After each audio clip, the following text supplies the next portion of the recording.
I was the 12th nanny hired to care for 8-year-old Ivy Turner, daughter of billionaire CEO James Turner. The agency warned me that no one had lasted more than 3 weeks. The child was impossible, they said, spoiled beyond redemption. But when I met Ivy for the first time, I recognized something the other 11 nannies had missed. Before we begin, I'd love to know, where are you watching this story from? Share in the comments below. And please subscribe for more stories about the power of compassion and understanding. Now, let me take you back to the day I walked into the Turner mansion and met the little girl who would change my perspective on everything. My name is Ellie Green, and I've always been drawn to the children others give up on. With a degree in child psychology and 5 years of experience working with kids from troubled backgrounds, I thought I'd seen it all.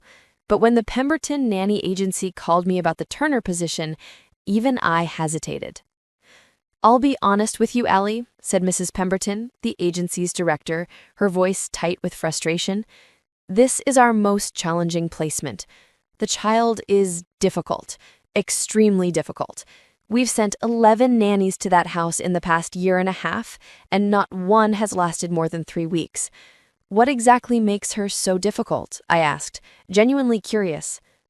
"Tantrums, destruction of property, refusing to follow any rules or routines.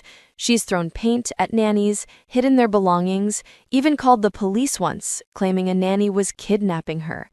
The father is at his wits' end." I'd worked with challenging children before, but this sounded extreme even by my standards. "What about the mother? Is she involved in the discipline?" There was a pause. "The mother passed away 2 years ago. Cancer. It's just Mr. Turner and Ivy now. And he's a very busy man. He travels frequently for business." Suddenly, the picture became clearer. An 8-year-old who had lost her mother, with a father who was likely using work to cope with his own grief. No wonder the child was acting out. "I'll take the position," I said, without hesitation. "Ellie, I don't think you understand. This child has made grown women cry. She's been through more nannies than some families go through in a lifetime. The pay is excellent, Mr. Turner is desperate, but the emotional toll..." And Mrs. Pemberton, I've worked with grieving children before. Sometimes the most difficult behavior comes from the deepest pain. "Well," she sighed, "if you're sure, but don't say I didn't warn you." You might wonder why someone with a degree in child psychology was working as a nanny instead of in a clinical setting. The truth is, I'd tried the traditional route first. After graduating, I'd worked for 8 months at a children's mental health clinic. And while I'd learned a lot, I'd also become frustrated with the limitations of the system. I'd sit in sterile offices with children who desperately needed help, but I could only see them for 50 minutes once a week. I'd watch kids make breakthroughs in our sessions, only to return the following week having regressed because their home environment hadn't changed. I felt like I was putting Band-Aids on wounds that needed surgery. The final straw came when I was working with a 6-year-old boy whose behavioral issues at school were clearly stemming from chaos at home. I could see exactly what he needed: consistency, emotional support, someone who understood his triggers, but I could only provide that for 1 hour a week. The rest of the time, he was on his own. That's when I realized that sometimes the most effective therapy doesn't happen in an office. It happens in daily life, in the moments when children feel safe enough to be vulnerable, in the consistency of having someone who truly understands them, present for the ordinary moments that make up a childhood. Working as a nanny allowed me to use my psychology training in a more holistic way. Instead of treating symptoms for an hour a week, I could address root causes by being present for a child's entire daily experience. I could see patterns that might not emerge in a clinical setting, and I could provide the kind of consistent, therapeutic relationship that some children need to heal. My father thought I was wasting my education, but I knew I was using it in exactly the way it was meant to be used, to help children not just cope with their problems, but to thrive despite them. The Turner estate was everything I'd expected from a billionaire's home. Imposing iron gates, a circular driveway that could accommodate a dozen cars, and a mansion that looked like it belonged in a magazine. But as I walked up the front steps, I wasn't thinking about the wealth on display. James Turner answered the door himself, which surprised me. He was younger than I'd expected, probably in his late 30s, with tired eyes that spoke of sleepless nights and endless worry. "Miss Green," he said, extending his hand. "Thank you for coming. I have to admit I'm not optimistic, but Mrs. Pemberton speaks very highly of your qualifications." "Thank you for the opportunity, Mr. Turner. I'm looking forward to meeting Ivy." He led me through a foyer that was larger than my entire apartment, past a living room that looked like it had never been lived in, to a family room that showed more signs of actual use. Books scattered on tables, a child's drawings stuck to the refrigerator, toys in a basket by the couch. "Ivy," he called up the stairs, "come down and meet Miss Green." The response was immediate and loud. "No, I don't want another stupid nanny. Tell her to go away." Mr. Turner's jaw tightened, and I could see the frustration and embarrassment warring on his face. "I'm sorry," he said quietly. "She's been like this since her mother died. I've tried everything. Therapy, discipline, rewards, consequences. Nothing works." "How long did she go to therapy?" "About 6 months, but she refused to talk to the therapist, just sat there in silence or threw tantrums. Eventually, the therapist said there wasn't much point in continuing if Ivy wouldn't participate." I nodded, filing that information away. "Mr. Turner, would it be all right if I went up to meet her? Sometimes children respond differently when they're in their own space." He looked skeptical. "You can try, but I should warn you, she's thrown things at nannies before. Last week she dumped an entire bottle of shampoo on nanny number 11. I'll take my chances." I climbed the grand staircase, following the sound of what appeared to be furniture being moved around. The hallway was lined with family photos. I could see the progression from happy family pictures with a beautiful blonde woman who must have been Ivy's mother to more recent photos of just Mr. Turner and Ivy, where both of them looked like they were trying too hard to smile. I found Ivy's room at the end of the hall. The door was closed, but I could hear her inside, apparently rearranging her furniture. I knocked gently. "Go away," came the immediate response. "Hi, Ivy. My name's Ellie. I'm not here to make you do anything you don't want to do. I just wanted to say hello." "I said go away. I don't want another stupid nanny." "That's okay. You don't have to want me here. Can I ask you something, though?" Silence. "What happened to the last nanny?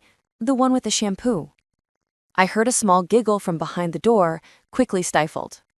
"She was mean," Ivy said finally. "She said I was a brat and that my mommy would be ashamed of me." My heart clenched. No wonder this child was acting out. That was a terrible thing for her to say. Your mommy would never be ashamed of you. "How do you know? You didn't even know my mommy." "You're right. I didn't know her. But I know that mommies love their children no matter what, even when they're not here anymore." The silence stretched longer this time. Then, quietly, "Are you going to try to make me clean my room and eat vegetables and go to bed early?" "Is that what the other nannies tried to do?" "Yes, and they said I had to stop being sad about mommy because it was making daddy upset." I felt a surge of anger at the previous nannies, but I kept my voice calm. "Ivy, can I tell you a secret?" "What?" "I think being sad about your mommy makes perfect sense. I would be sad too if my mommy wasn't here anymore." "Really?" "Really. In fact, I was very sad when my mommy died. I was older than you. I was 16, but I was still very, very sad." The door opened a crack, and I caught a glimpse of a small face with dark hair and enormous brown eyes. "Your mommy died too?" "She did. And you know what? Sometimes I'm still sad about it, even though it was 10 years ago." The door opened wider, and I got my first full look at Ivy Turner. She was small for 8, with her father's dark hair, but what must have been her mother's delicate features. She was wearing a princess dress that had seen better days. But what happened next caught me completely off guard. "I don't believe you," Ivy said, her voice suddenly hard and suspicious. "You're just saying that to make me like you. All the nannies lie." "I'm not lying, Ivy. My mother really did die when I was—" "Prove it!" she screamed suddenly, her face contorting with rage. "Everyone lies. Everyone says things to make me be good and then they leave." Before I could react, she grabbed a small ceramic figurine from her dresser and hurled it at me. I ducked, and it shattered against the wall behind me. "Ivy, I understand you're angry." "No, you don't." She was in full meltdown mode now, grabbing anything within reach and throwing it. A book flew past my head, followed by a stuffed animal, then a picture frame that crashed to the floor. "I hate you. I hate all of you. I want my mommy." And then, as suddenly as it had started, the storm passed. Ivy collapsed in the middle of the destruction she'd created, sobbing with the kind of raw, broken sound that comes from the deepest places of grief. I heard footsteps running up the stairs, Mr. Turner, no doubt alerted by the noise, but I held up a hand when he appeared in the doorway, signaling him to wait. Slowly, carefully, I stepped into the room and sat down on the floor about 6 feet away from Ivy, not close enough to crowd her, but close enough that she knew I wasn't leaving.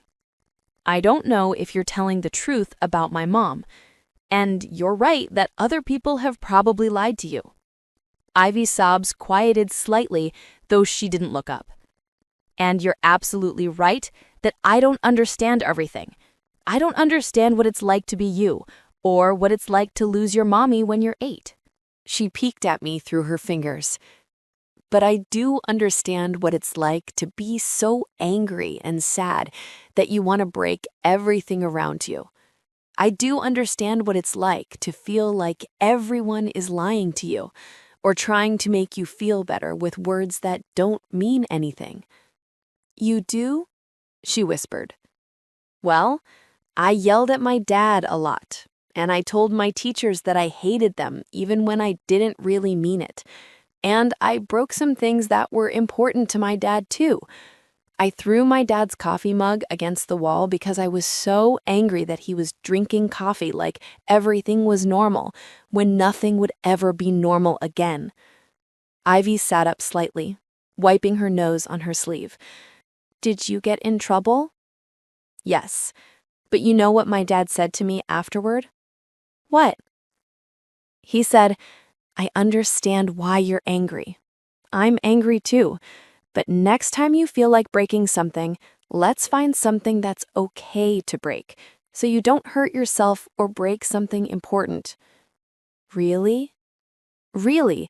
And then he gave me a box of old dishes that we didn't need anymore, and whenever I felt like breaking something, I could take one outside and smash it against the fence. For the first time since I'd met her, Ivy looked genuinely curious instead of angry or defensive. "Did it help?" "It did. Not because breaking things fixed anything, but because someone finally understood that I needed to get the angry feelings out somehow." Ivy looked around at the chaos she'd created. Broken figurine pieces, scattered toys, overturned furniture. "I made a big mess." "You did, but messes can be cleaned up. And you know what? I think you needed to make this mess. I think you needed to show me how angry and sad you are." "I did?" "I think so, because now I know. Now I know that you're not just a little girl who throws tantrums. You're a little girl who misses her mommy so much that sometimes the feelings get too big for your body to hold." Ivy stared at me for a long moment, as if trying to decide whether to trust me or throw something else. Finally, she said, "Will you help me clean it up?" "Of course I will." As we worked together to put her room back in order, I could feel Mr. Turner watching from the doorway. When Ivy found the broken pieces of the ceramic figurine, she started to cry again. I broke Mommy's ballerina. She gave it to me before she died, and now it's broken. I'm sorry, sweetheart. That must feel terrible. I break everything good, she said, her voice small and defeated. No, you don't. You broke one thing when you were feeling very big emotions.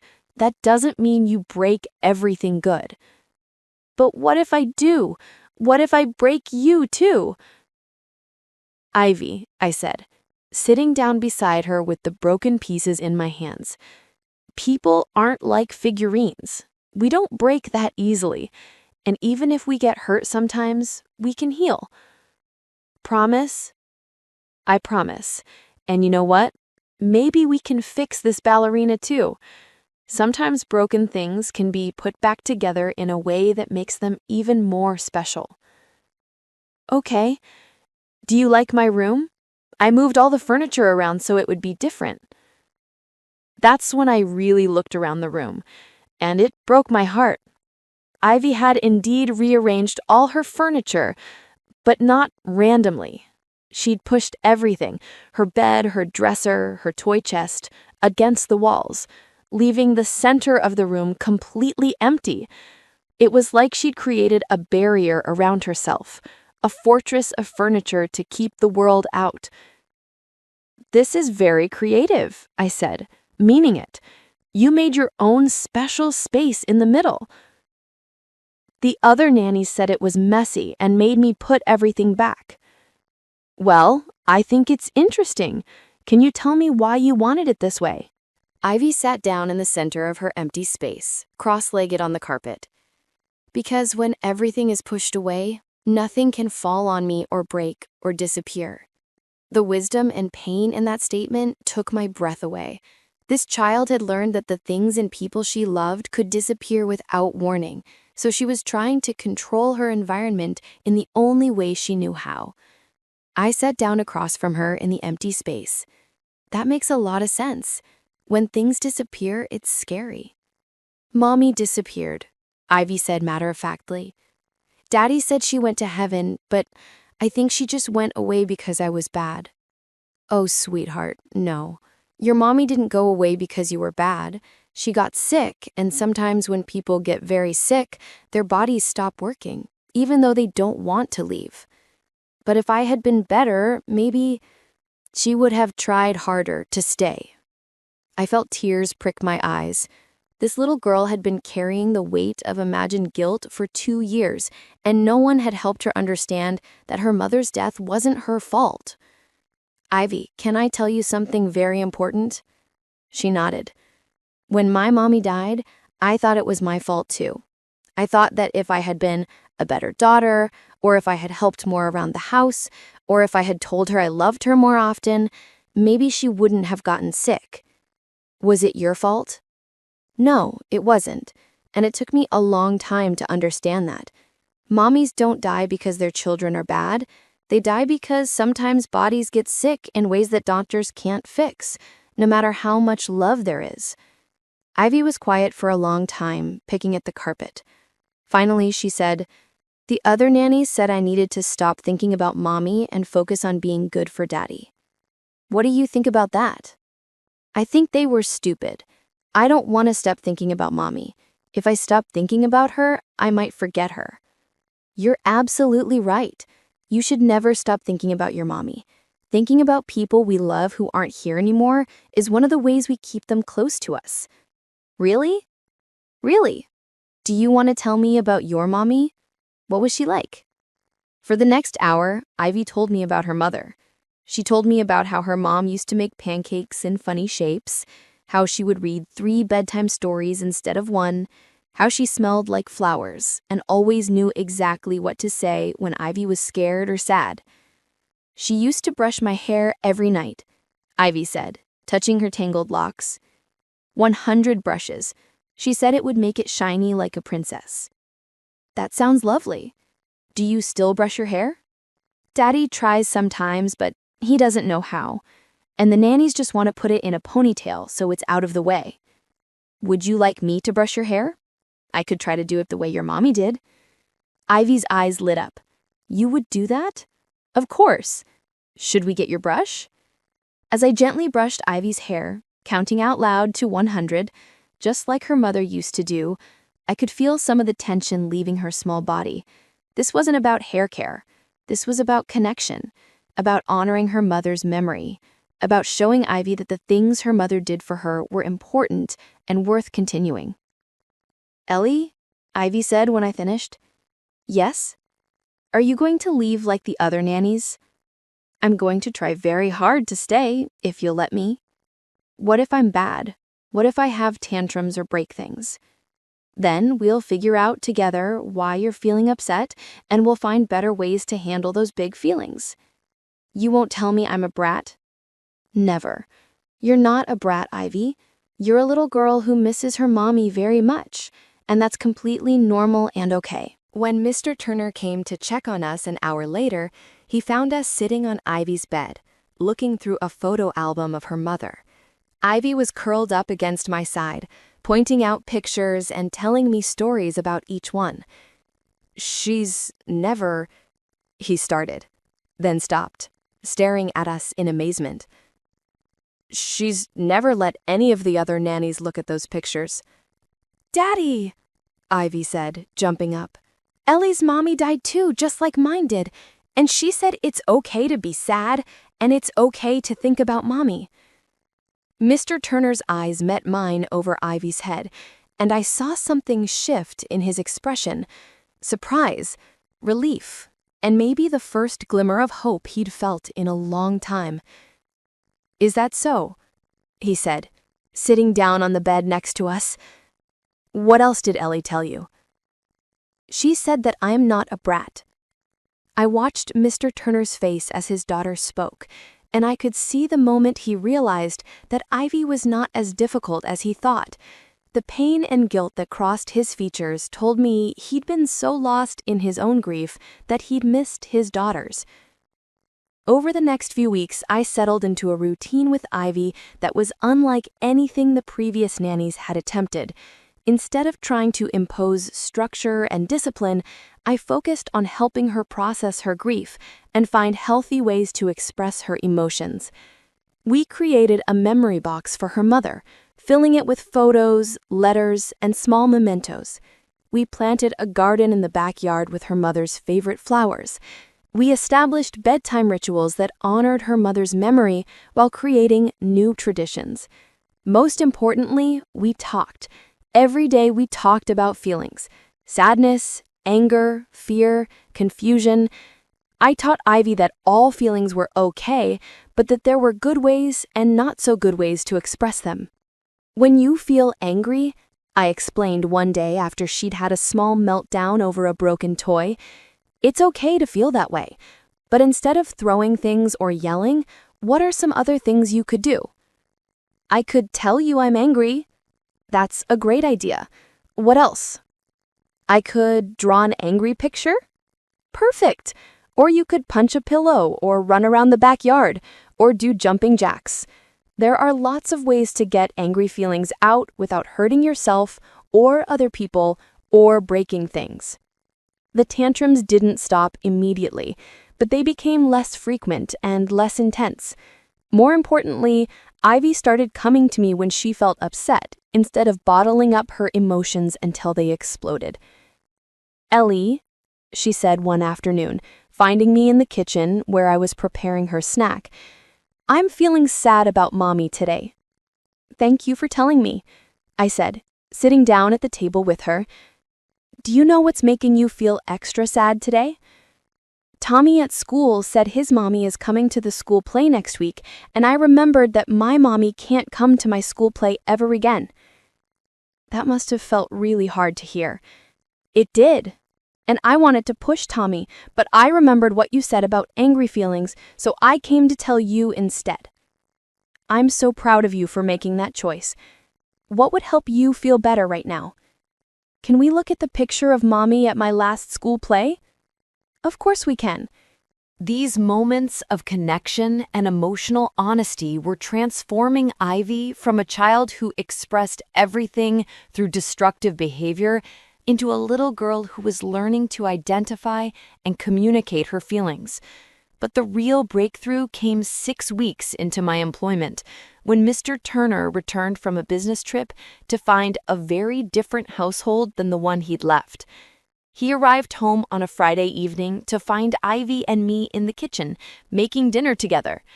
Ivy was standing on a step stool, carefully stirring a pot of soup while I chopped vegetables nearby. She was chattering happily about her day at school, telling me about a book she'd read and a picture she'd drawn. "Daddy," she called when she saw him, but instead of running to him immediately, she turned back to the stove. "I have to keep stirring or the soup will burn. Ellie taught me how to cook." Mr. Turner stood in the doorway, staring at the scene before him. "She's cooking?" "We've been working on life skills. Cooking, cleaning, taking care of herself. It gives her a sense of control and accomplishment. And she's not—" He paused, looking around the kitchen, which was admittedly a bit messy but not destroyed. "There's no tantrum? No broken dishes?" "Daddy, I'm a good girl," Ivy said matter-of-factly. "Well, sometimes I'm not, but most of times I am. Ellie taught me that when I feel like having a tantrum, I should tell her what's wrong instead." "Is that so?" "Yes, and she taught me that it's okay to miss Mommy, and that missing Mommy doesn't mean I can't be happy sometimes too." I watched Mr. Turner's face as he processed what his daughter was telling him. The relief and amazement in his expression were unmistakable. "Mr. Turner," I said quietly while Ivy focused on her stirring, "could we talk after dinner? There are some things I'd like to discuss with you about Ivy's progress." "Of course. And Ellie, thank you. I don't know what you've done, but this is the most peaceful I've seen this house since Mommy died," Ivy finished, not looking up from her soup. "It's okay to say it, Daddy. Ellie says that talking about sad things makes them less scary." After dinner, while Ivy played in her room, Mr. Turner and I sat in his study. I could see the exhaustion in his face, the weight of 2 years of single parenting a grieving child while managing his own grief and a demanding career.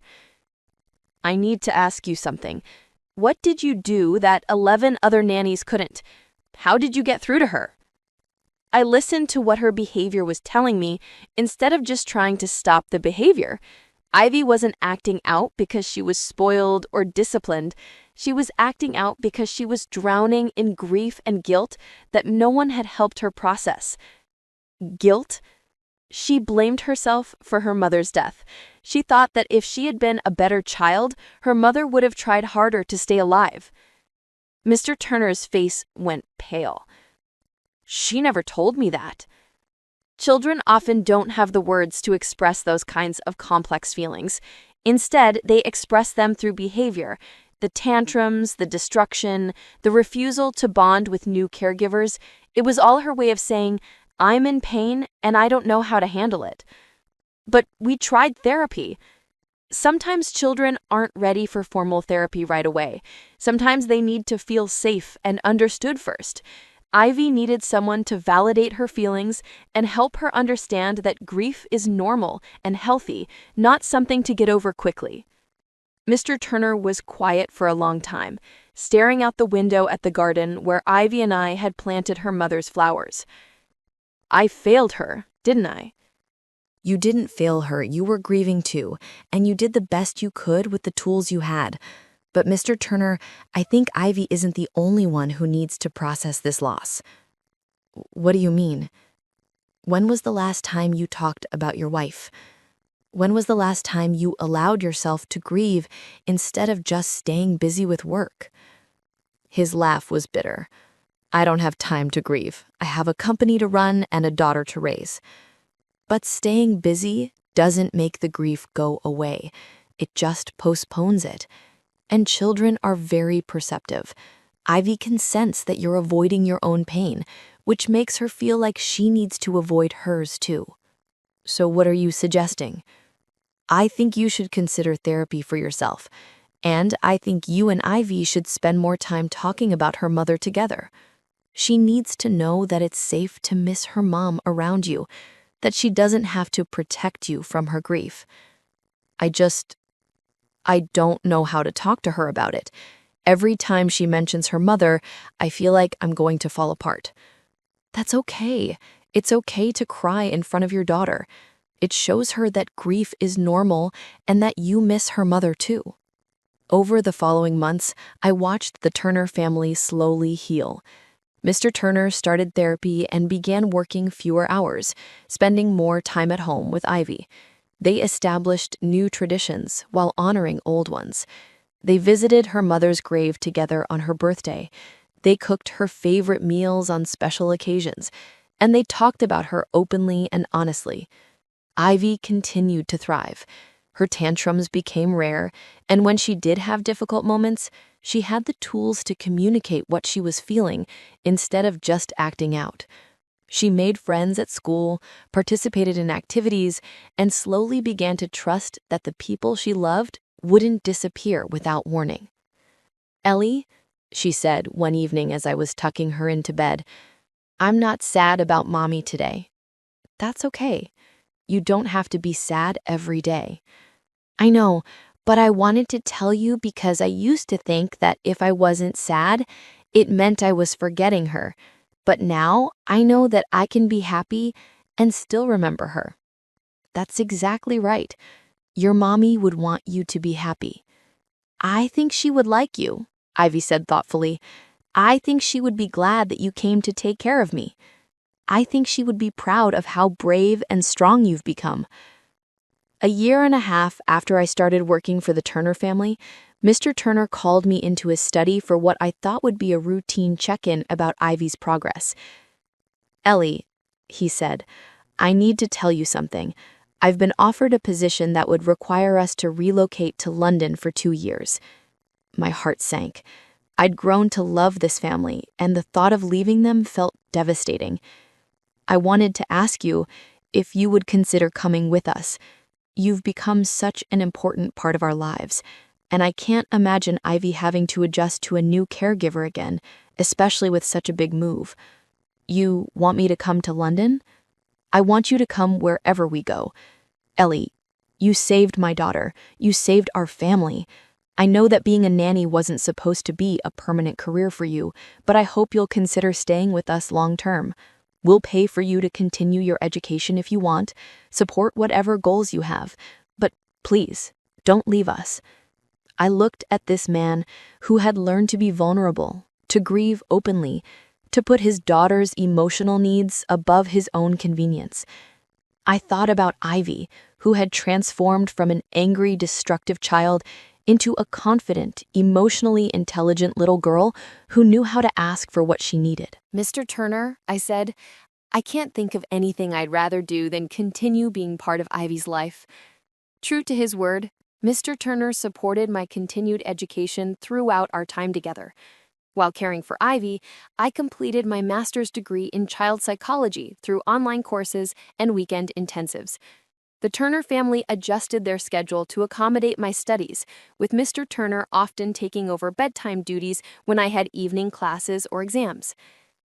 "Why are you still studying?" Ivy asked one evening, finding me at the kitchen table with textbooks spread around me. "You already know how to help kids." "Because there's always more to learn," I explained.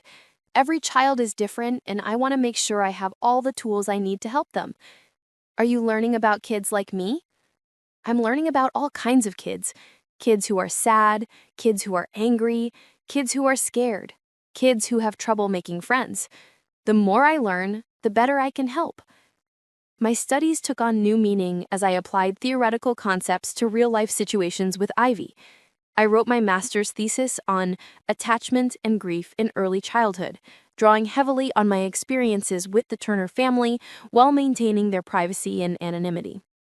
I also pursued specialized training in play therapy, art therapy, and trauma-informed care. Mr. Turner paid for me to attend conferences and workshops, understanding that my professional development directly benefited his daughter. "Ellie is not just our nanny," I overheard him telling a colleague once. She's a child development specialist who happens to live with us. Ivy gets the kind of individualized, expert care that most families could never access.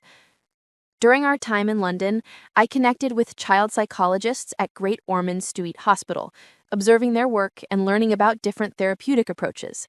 I even started a support group for expatriate families dealing with childhood grief and trauma. "I want to do what you do when I grow up," Ivy told me one day as she watched me prepare materials for the support group. "What do you think I do?" I asked, curious about her perspective. "You help kids feel better when they're sad or scared. You listen to them and you don't try to make them stop feeling things." That's a pretty good description.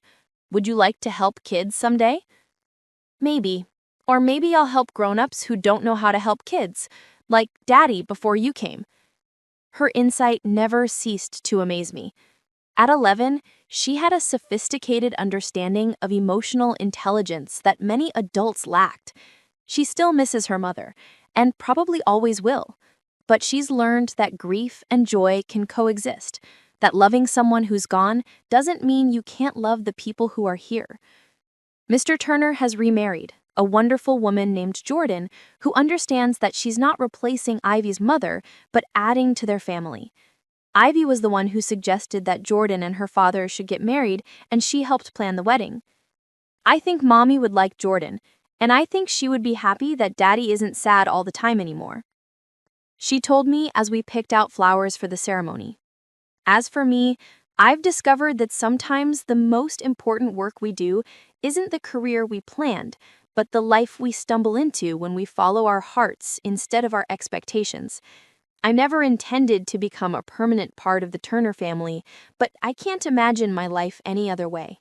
I've learned that children who are labeled difficult or impossible are often just children who are hurting in ways that adults don't understand. I've learned that grief doesn't follow a timeline, and that healing happens not when we stop missing the people we've lost, but when we learn to carry our love for them alongside our love for the people who are still here. Ivy still has moments when she misses her mother intensely, when the grief hits her like a wave, but now she has the tools to ride those waves instead of being pulled under by them. And she has a family, biological and chosen, who will hold her steady until the storm passes.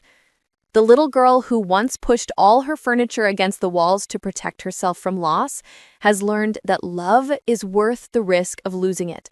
And the nanny who was supposed to be temporary has found her permanent home in the space between grief and healing, in the beautiful mess of a family learning to love again.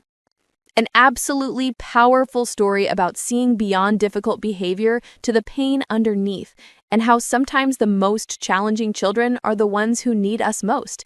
What do you think of Ellie's approach to helping Ivy process her grief, instead of just trying to control her behavior? Let us know your thoughts in the comments below. If you were moved by this heartwarming story about healing, family, and the power of understanding, please show your support by hitting that like button and be sure to subscribe for more inspiring stories that celebrate the bonds we choose to create. Don't forget to click the notification bell so you never miss an upload. Thanks for watching, and we'll see you in the next one.